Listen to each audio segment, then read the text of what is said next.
Partir do pão. O significado profundo de cear com Jesus.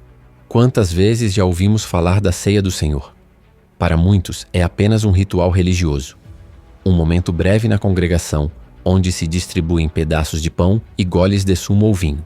Mas será que compreendemos de fato o peso espiritual e o mistério profundo por trás deste ato? Cear com Jesus não é apenas um gesto simbólico. É um convite para entrar em comunhão com os céus. No momento que Jesus, o Messias, partiu o pão com os seus discípulos, ele estava a revelar um dos segredos mais profundos do reino, o pacto da nova aliança. Aquele pão partido não era somente um alimento para o corpo. Era a representação viva de um corpo entregue, moído, despedaçado por amor a nós. Cada pedaço daquele pão carregava um destino, uma missão e uma promessa. Uma promessa de redenção, de comunhão, de unidade com o Pai. O ato de partir o pão tem raízes antigas, muito anteriores ao Novo Testamento. Desde os dias de Abraão, o pão era sinal de hospitalidade, de acolhimento. Quando alguém partilhava o pão com outro, estava a dizer: "Tu és bem-vindo à minha mesa, tu és como família." E agora imagina, o próprio Criador do Universo, a sentar-se à mesa contigo, estendendo a mão, partindo o pão e dizendo: "Tu és bem-vindo na minha presença." Jesus não apenas deu o pão, ele partiu. Ele ofereceu, ele se entregou. E quando participamos da ceia, não estamos apenas a lembrar um evento histórico. Estamos a entrar espiritualmente naquela sala, naquele cenáculo. Estamos a aceitar o convite do Rei dos Reis para nos alimentarmos daquilo que ele é, o pão da vida, a fonte eterna. Mas há algo ainda mais impressionante. Quando Jesus diz: "Fazei isto em memória de mim", ele não está a pedir que façamos um memorial vazio.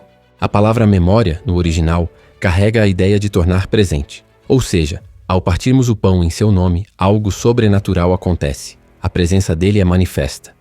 O céu toca a terra. O invisível torna-se palpável. Nós somos levados à sala do rei. Não é por acaso que muitos homens e mulheres, ao participarem da ceia com reverência, testemunham cura, libertação, revelações espirituais. Porque cear com Jesus é abrir o coração para receber o que só o Espírito pode dar.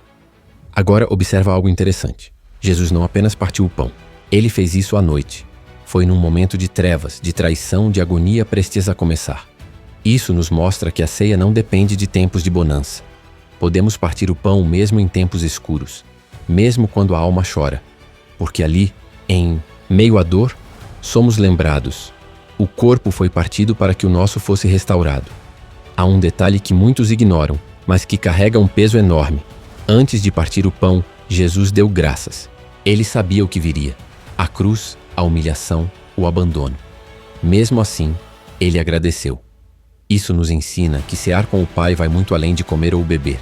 É um ato de fé, de entrega, de confiança absoluta. Mesmo que o nosso mundo esteja desmoronar, quando damos graças e partimos o pão, declaramos: "Eu confio em ti, Jesus. A minha esperança está viva."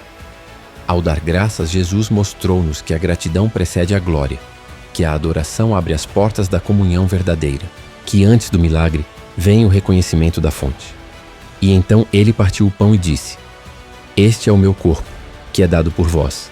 Repara nisso. Ele não disse: "Este representa o meu corpo."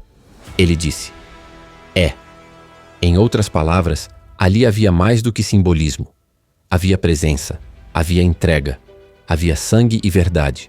Ao receber aquele pão, os discípulos estavam a receber mais do que alimento físico. Estavam a aceitar a missão, o pacto, o sofrimento e a glória.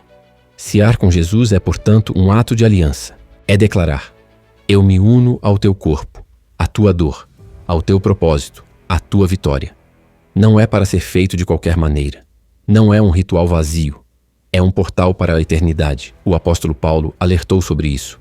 Ele escreveu que muitos estavam a comer o pão e a beber o cálice de forma indigna, e por isso muitos estavam fracos, doentes e até morriam. Por quê? Porque não discerniam o corpo, não compreendiam o mistério da ceia. Discernir o corpo é reconhecer que aquele pão não é apenas um alimento espiritual, é o próprio Messias entre nós. É honrar o sacrifício, é purificar o coração antes de se aproximar da mesa. É saber que ali, naquele momento sagrado, o céu observa, os anjos se calam, e o Espírito testifica.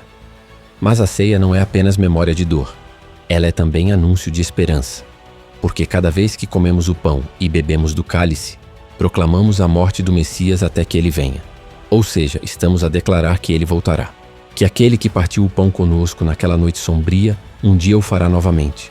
Mas desta vez, numa mesa gloriosa no reino eterno. A ceia é uma semente de eternidade plantada no presente. Cada pedaço de pão que tomamos com fé, cada gota do cálice que bebemos com temor, é uma proclamação.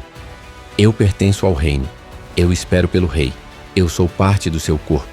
Então, irmão e irmã, da próxima vez que te sentares à mesa para cear com Jesus, fecha os olhos e imagina. Ele está ali, não como lembrança distante, mas como presença viva, como o pão do céu, como o cordeiro que foi morto, como o rei que há de voltar. Cear é mais que comer, é mais que beber. É dizer, eu te reconheço, Jesus. Tu és o meu Salvador, o meu sustento, a minha vida. E eu aguardo com expectativa o dia em que cearemos juntos, face a face, no reino de Jesus. Por isso, meu irmão, minha irmã, quando você ora, quando você clama, quando você está diante de uma guerra espiritual, não diga qualquer nome, diga Jesus, porque quando este nome é proclamado com fé, o céu se move, os anjos se posicionam, o inferno treme, as correntes se quebram e os demônios batem em retirada. O nome de Jesus não é uma fórmula mágica, é uma revelação. É uma chave que abre os céus e fecha as portas do inferno. Por isso, não use com superficialidade. Não o mencione como um costume religioso. Declare-o como um guerreiro que conhece sua arma, como um filho que conhece a autoridade do Pai, como alguém que foi liberto, lavado, transformado e selado por esse nome glorioso. Se esta mensagem falou ao seu coração, se algo dentro de você foi despertado ao entender o verdadeiro significado de cear com Jesus, nós damos graças ao Altíssimo por isso. Que esta palavra frutifique em sua vida e te leve a uma comunhão ainda mais profunda com o Pai. Obrigado por assistir até o final. Se ainda não é inscrito, inscreva-se agora no canal Graça sobre Graça, ative o sino de notificações para não perder nenhuma reflexão como esta e deixe seu comentário. Queremos saber o que esta mensagem falou ao seu espírito. Shalom, e que a graça e a verdade de Jesus estejam contigo.